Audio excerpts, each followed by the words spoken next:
Hey guys hi. யாரெல்லாம் கேஎஃப்சியோட Wednesday ஆஃபருக்காக என்ன மாதிரி வெயிட் பண்ணிட்டுருப்பீங்க கமெண்ட் செக்ஷனில் கமெண்ட் பண்ணுங்கள். ரொம்ப நாளாக நானும் என் ஃப்ரெண்டும் கேஎஃப்சி போகலான்னு சொல்லிட்டு பிளான் பண்ணிகிட்டே இருந்தோம். பட் 2 பேருக்குமே வேறு வேறு ப்ராஜெக்ட் அப்படின்றதுனால டைமே கிடைக்கல. பட் இன்றைக்கி எங்களுக்கு கொஞ்சம் டைம் கிடைச்சதுனால நாங்கள் பக்கத்தில் இருக்க பார்க் ஸ்கொயர் மாலுக்கு கிளம்பி போயிட்டோம். என்னுடைய ப்ரீவியஸ் ஷார்ட்ஸ்லாம் பார்த்துருந்தீங்கன்னா நான் போட்டிருக்கேன் நிறைய வீடியோஸ் எல்லாமே இந்த மால்ஸில் இருக்கிற டெக்கத்லான் ஜூடியோலாம் போன மாதிரி. ஸோ அந்த மாதிரி தான் அன்றைக்கி அங்கே பக்கத்துலேயே கிளம்பி போயிட்டோம். நான் எப்பயுமே 399 காம்போ தான் வாங்குவேன். அது ரொம்ப பட்ஜெட் ஃப்ரெண்ட்லியாக இருக்கும். அப்புறம் நிறையாவும் சாப்பிட்லாம். ஃப்ரெண்ட்ஸ் கூட போனோன்னா இந்த மாதிரி காம்போஸ்லாம் சாப்பிட்றப்போ பட்ஜெட்டை நம்ம ஷேர் பண்ணிக்கலாம். ஸோ அந்த மாதிரி தான் நான் நிறைய வாட்டி ஃப்ரெண்ட்ஸ் கூட தான் ப்ரிஃபர் பண்ணுவேன்.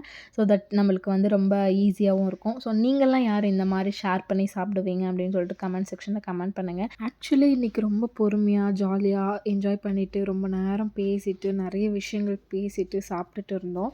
ஆக்சுவலி அவருக்கு டைரக்டர் ஆகணும்னு ரொம்ப நாள் ஆசை. அவர் யூடியூப்பில் கூட ஒரு ஷார்ட் ஃபிலிம் பண்ணியிருக்காங்க. ஆஃபீஸ் ஜாயின் பண்ணதும் கிடைச்ச ஃபர்ஸ்ட் ஃப்ரெண்ட் இப்போ வரையுமே அந்த ஃப்ரெண்ட்ஷிப் கண்டினியூ ஆகிறதுக்காக I am feeling grateful for that. So அதுக்கப்புறம் அங்கேருந்து கிளம்பலான்னு சொல்லிட்டு கிளம்ப போனோம். செகண்ட் ஃப்ளோரில் அன்லிமிட்டடில் buy one get one offer அப்படின்னு சொல்லிட்டு போட்டிருந்தாங்க. ஸோ அது உள்ளே போய் பார்க்கலான்னு சொல்லிட்டு என்ன தான் இருக்குதுன்னு பார்த்தோம்.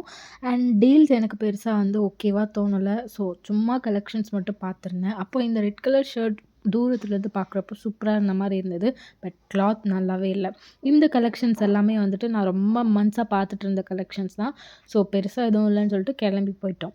ஸோ ஃபைனலி அவங்க மாரத்தூரில் இருக்க அவங்க பிஜிக்கு போயிட்டாங்க. நான் என்னுடைய வீட்டுக்கு கிளம்பி போயிட்டேன். பாய்.